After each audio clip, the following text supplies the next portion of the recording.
Hai, selamat pagi dan salam sejahtera. Kembali lagi bersama Cikgu Syafiqah hari ini. Bagi yang tidak menyertai Google Meet tadi, kamu boleh tonton video ini sama sahaja apa yang kawan-kawan kamu dah belajar.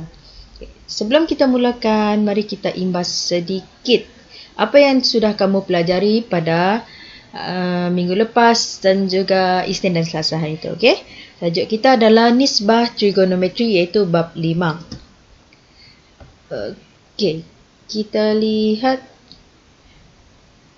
bila sebut pasal nisbah trigonometri. Kita bercakap tentang segitiga.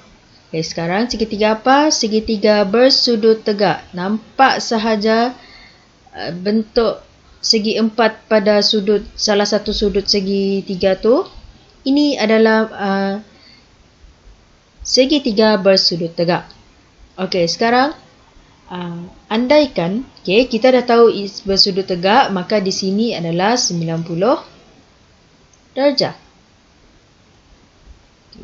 Bila ini 90 darjah, jadi yang lain ni satu segitiga kita ada 180 darjah. Dan apabila kita tolakkan dengan satu sudut, kita ada 90 darjah di sini, maka kita boleh tahu sudut yang pertama cikgu labelkan sebagai X. Sudut pertama yang dilabelkan sebagai X dan sudut kedua yang dilabelkan sebagai Y. X tambah Y adalah sama dengan 90 darjah. Ini cuma kamu punya imbasan kembalilah. Sekarang kita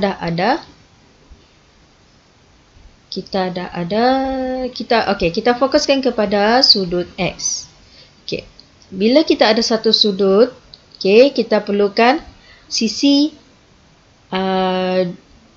kita perlukan 3 sisi daripada segitiga ni untuk melakukan pengiraan, sama ada kita nak kira panjang sisi ataupun kita nak kira berapa sudut segitiga tersebut. Kalau X kita di sini, maka kita punya sisi bertentangan. Sisi bertentangan adalah PQ, sisi tentang. Tentanganlah. Kemudian maksud sisi tentang ni adalah apa yang ada di hadapan sudut kamu.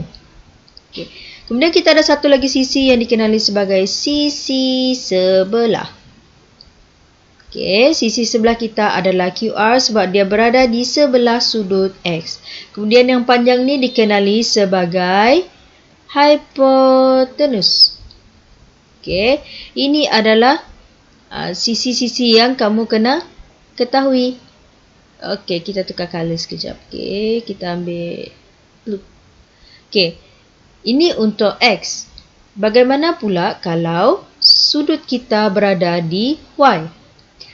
Bila sudut berada di Y, sisi tentangan kita ada di QR. Tentangan. Maknanya, sisi sebelah dan sisi tentangan, nama-nama sisi ni dia bergantung kepada di mana sudut yang diberikan oleh soalan. Di mana sudut yang ada pada segitiga tersebut. Kalau dia di atas sini, maka sisi tentangan dia berada di bawah. Dan sisi sebelah dia ada di sini. Kemudian hipotenus bagi mana-mana sudut adalah sama. Sebab hipotenus adalah sisi yang paling panjang pada segitiga. Ini recap lah. Sekarang berdasarkan kita punya sisi tadi, kita boleh ketahui kita ada tiga rumus, iaitu sinus atau sin. Kita ada sin, cos dan juga tangent. Sinus, cosinus dan juga tangent. Jadi apa itu sin? Cikgu akan sebut sin, cos dan tangent saja. Okey, untuk mencari sin kita cuma perlukan panjang sisi bertentangan, okey, dibahagikan dengan hipotenus. Yang mana cikgu ada buat huruf, untuk hafal dia kita buat huruf sinus sama dengan panjang sisi tendang bahagi hipotenus, iaitu saya tidak handsome. Okey. Kalau kamu tengok video-video lain, dia ada banyak. Saya takut hantu. Ada yang bahasa Inggerisnya SOH, SOH. Kalau zaman cikgu dulu, cikgu hafal SOH, TOA itulah. Okey. Sekarang kita tengok kepada bahagian 2, cosinus cos. Kita cuma perlukan panjang sisi sebelah dibahagikan dengan hipotenus. Maka kalau kita tulis dalam huruf cos sama dengan tangent bahagi sisi sebelah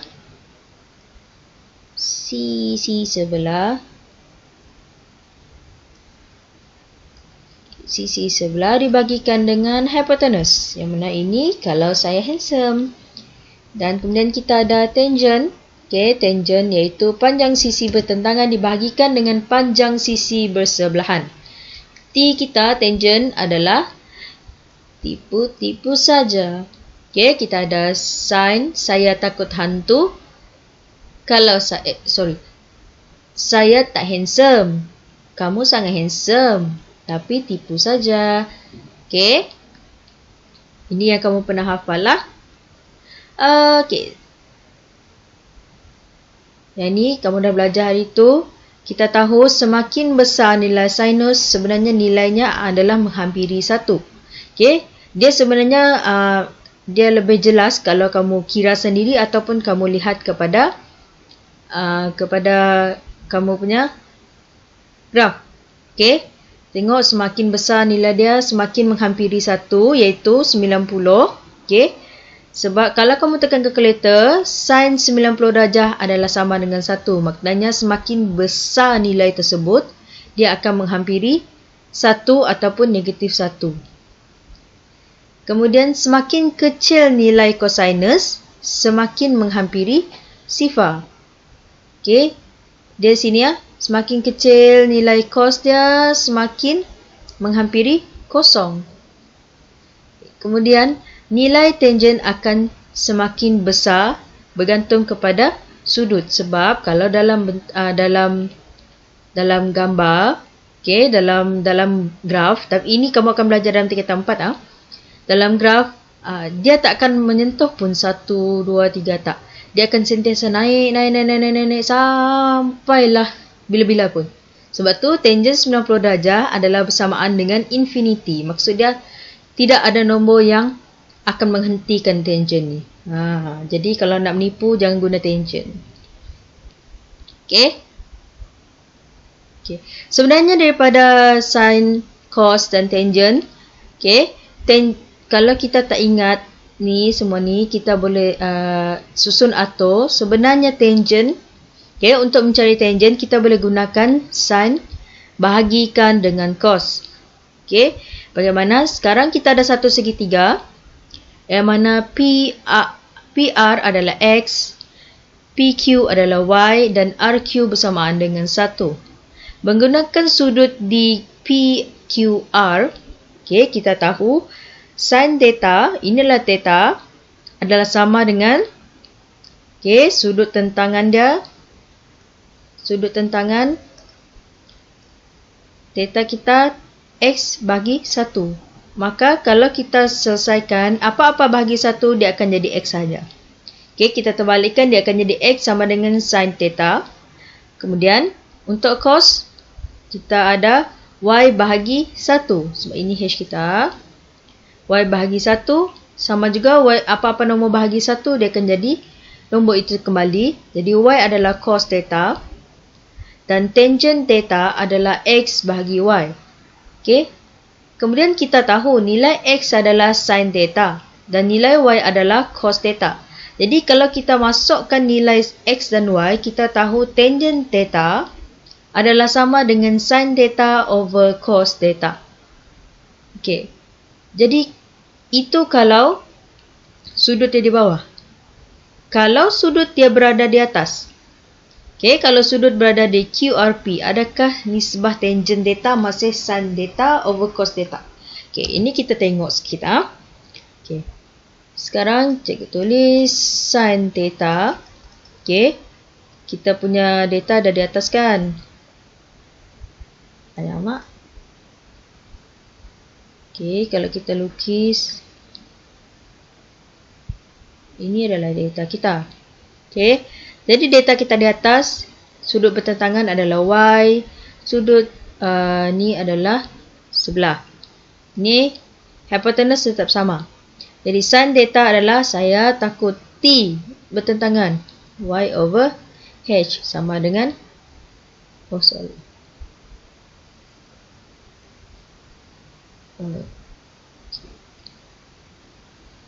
jadi Y sama dengan sin theta. Okay. Kemudian kita ada cos theta. Cos theta adalah X bahagi H. Bukan H. H tu kita gantikan dengan nilai 1. Okey, 1, 1. Maka X sama dengan cos theta. Kemudian untuk tangent. Cikgu tulis di sini ya. Sinilah. Tangent theta sama dengan tangent Y bagi X. Okey. Kemudian kita masukkan nilai Y dengan X. Maka tangent theta sama dengan Y adalah sin theta bagi dengan cos theta. Adakah sama? Okey. Masih sama. Okey. Walaupun sudut kamu tukar bahagian atas atau bahagian bawah, tangent theta akan tetap sama dengan sin theta bagi cos theta. Okey. Kemudian yang seterusnya. Okey. Cikgu harap kamu dapat catch up. Ini cuma flashback apa yang kita dah belajar sebelum ni. Sebab tajuk yang kita belajar hari ini sangat senang. Jadi cikgu decide untuk imbas baliklah apa yang kamu dah belajar sebelum ni. Okey, sekarang kamu ada satu segitiga sama sisi. Okey. Kenapa cikgu cakap sama sisi? Sini dia tunjuk 60 kan. Kalau 180 bagi dengan 60, maka kita akan ada 3 sudut. Okey. Sebab tu cikgu cakap ini akan jadi 60 juga. 60, 60. Apa jadi kalau cikgu bahagi 2? Segitiga ni dia akan menjadi macam ni. Segitiga yang atas ni adalah 30 darjah. 60. Okay. Tadi kita tahu SR adalah 2 unit. Okay. Dia akan sama di sini. Kemudian di bawah ni dia bagi tahu QR. Q adalah titik tengah pembahagi. Adalah 1 unit. Macam mana kita nak cari set? Ini digelar sebagai set. Set 3. Okay. Okay, set ni sebenarnya terhasil daripada, kamu ingat lagi tak teorem Pythagoras? Okay, kita dah bincangkan sebelum ni. Kita ada teorem Pythagoras, kita ada A square plus B square sama dengan C square. Okay, A kuasa 2 tambah B kuasa 2 sama dengan C kuasa 2. Jadi A kuasa 2 kita adalah mana-mana sisi ni lah. Kalau kamu ambil A bawah ni, ni lah. Okay, sekarang cikgu nak letak A kita adalah QS kuasa 2 tambah dengan QR kuasa 2 sama dengan SR kuasa 2. SR kita adalah 2 kuasa 2. QR 1 kuasa 2 tambah QS kuasa 2. Mananya QS sama dengan set. Ini cikgu buat short form 2 square tolak 1 square. Dan kamu akan dapat set 3. Sebab tu di sini kamu akan dapat set 3.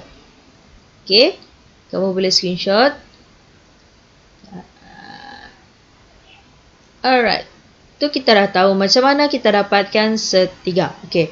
Berdasarkan segitiga ni, tanpa menggunakan kalkulator, kita boleh kira sin, cos dan juga tangent.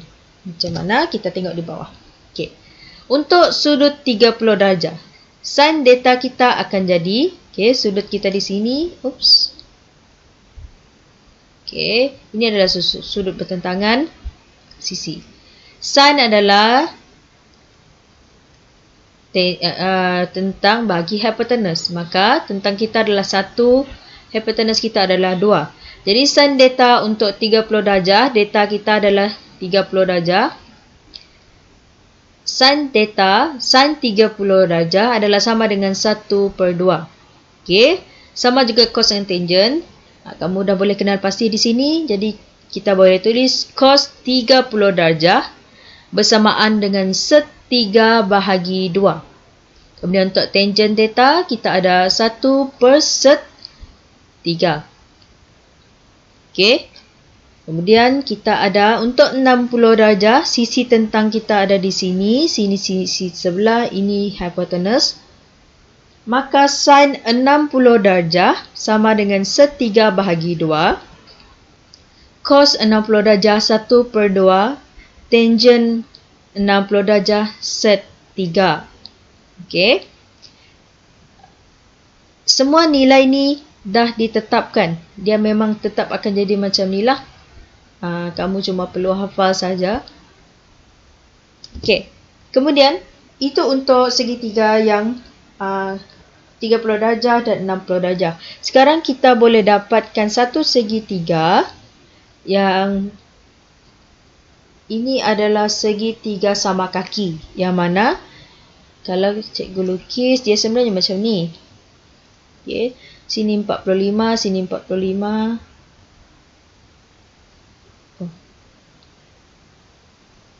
Okey. Kemudian bila ada bahagi, dia akan jadi satu sudut di sini. Okey, yang mana setiap sudut ni adalah sama. Oh, sorry. Ini bukan segitiga yang dibelah. Okey, ini adalah segitiga yang mana kita ada sudut 45 darjah untuk kedua-dua bahagian. Okey, so ini 90 kan. Jadi baki 90 bagi 2, kita ada 45 darjah. Okay. Untuk ini, LM adalah 1 unit, LK adalah 1 unit dan KM adalah set 2 unit. Kaedah mencari hypotenuse ni, cari nombor-nombor ni semuanya sama macam yang tadi cikgu terangkan lah.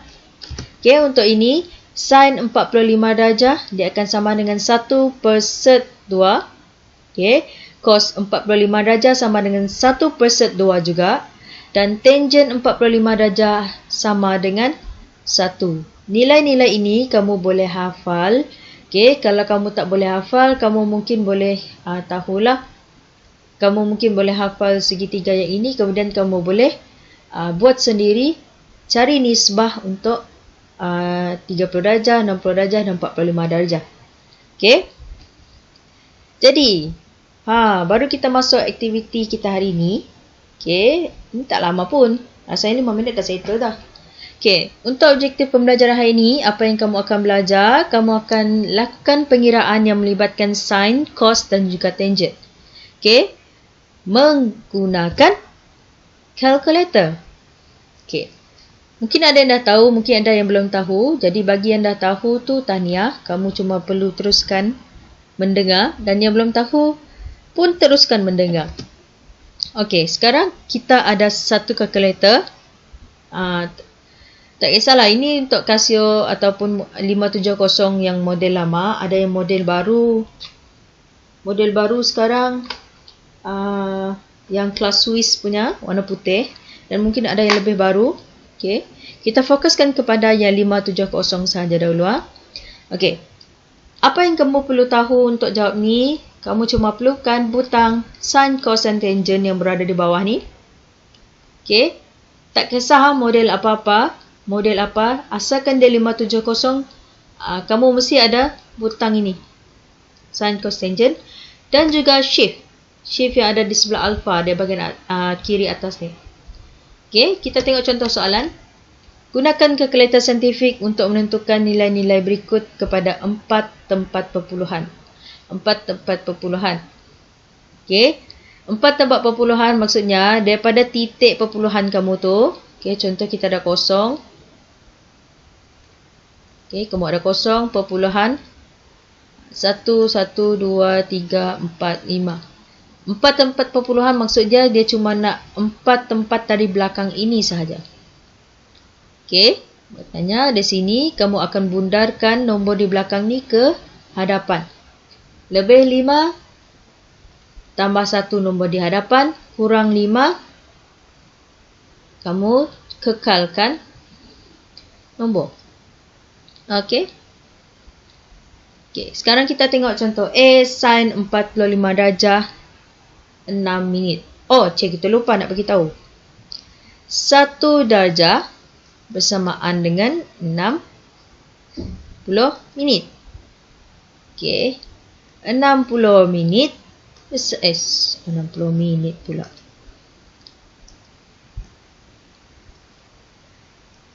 Satu minit.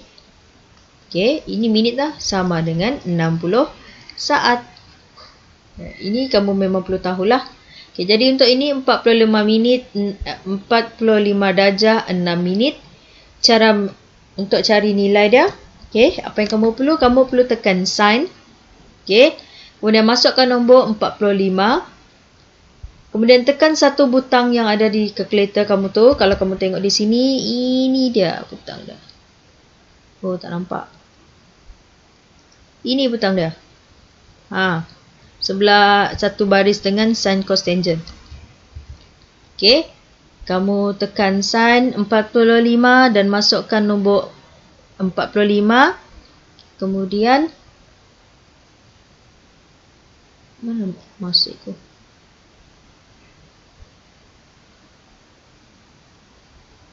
Okey. 6 minit, 6 darjah, 6 minit. Kemudian kamu akan dapat, tekan sama dengan, kamu akan dapat 0.7083. Okey. Itu untuk A. Kemudian untuk B, kita ada cos. Sama juga. Tekan cos 20.7 darjah. Kamu akan dapat 0.9354. Okey. Untuk C, kita ada tangent 64 darjah 12 minit. Maka jawapan dia kamu akan dapat 2.0686. Okey, senang kan? Ini saja yang kamu perlu buat. Okey, sekarang kamu ada uji minda 5.1G. Kamu boleh cuba sendiri.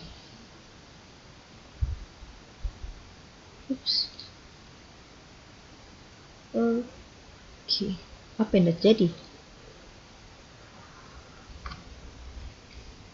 Okey, kita teruskan dengan,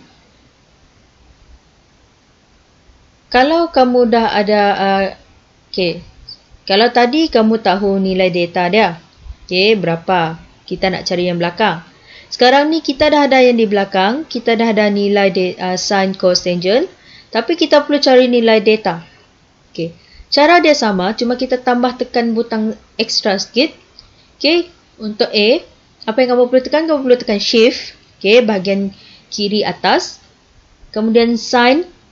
Okey, maksud shift sin ni, kamu sebenarnya kamu jadikan dia sin kuasa negatif 1. Sebenarnya ni dia kerja dia sama macam sin ni kita pindahkan ke sebelah. Sebab kita cuma nak huruf X sahaja kan. Okey. Kalau sebelah sini tambah. Bila dia pindah ke sebelah. Kamu nak pindah ke. Okey. Tambah adalah sebelah kiri. Kamu pindah ke sebelah kanan dia akan jadi tolak. Kan. Kalau kamu tolak. Kamu pindahkan. Kamu akan jadi tambah. Kalau darab kamu pindahkan, dia akan jadi bahagi. Kalau bahagi kamu pindahkan, dia akan jadi darab. Sekarang ni kalau sin dipindahkan, dia akan jadi sin negatif 1. Maksud dia, dia dah tukar sikit simbol dia jadi negatif 1. Sama dengan yang lain lah, cos dan juga tangent. Ini yang kita buat sebenarnya. Okey, sekarang dah tekan shift sin. Yang maksud sin kuasa negatif 1. Masukkan nilai 0.8377. Oh. Cikgu tak letak jawapan Okay, jadi untuk sini kalau kamu tekan shift sign 0.8377, kamu akan dapat 56.8980. Okay, atau kamu boleh tukar unit. Macam mana kamu nak tukar unit? Kamu cuma perlu tekan simbol yang ini tadi. Ini bulat ini. Ini adalah simbol darjah minit unit Maka kamu akan dapat 56 darjah 53 minit. Okay, kamu cuma ambil dua nombor ini saja. Kemudian kita tengok shift cos 0.7021, kamu dapat 45.4043. Okay. Kemudian tukarkan kepada unit darjah, kamu ada 45 darjah 24 minit. Kemudian yang terakhir kita ada shift tangent 2.4876. Kita ada 68.1002 ataupun dalam bentuk unit darjah 68 darjah 6 minit. Okay. Saya harap kamu faham. Dia sangat senang saja. Kalau kamu suruh cari nilai X, kamu terus ingat dengan shift. Kalau dia suruh kamu cari nilai sin cos tangent, kamu cuma perlu tekan sin cos ataupun tangent saja. Okay. Jadi kamu boleh cuba uji minda 5.1H dan jawapannya kamu boleh semak sendirilah nanti. Okay, sama ada ianya betul ataupun tidak. Okay. Okay, jadi kita buat sedikit rumusan hari ini apa yang kamu dah belajar. Okay. Selain daripada imbas kembali, kamu tahu cara mencari nilai sin, cos dan tangent menggunakan kalkulator. Okay, kemudian kita nak cari nilai X bagi sin, cos dan tangent. Okay, dan ini saja yang kita belajar hari ini. Kita cuma perlu tekan-tekan kalkulator buat sedikit kiraan. Okay, jadi itu sahaja untuk hari ini. Sekian, terima kasih dan tidak ada kerja rumah. Just enjoy your weekend. Okay, thank you.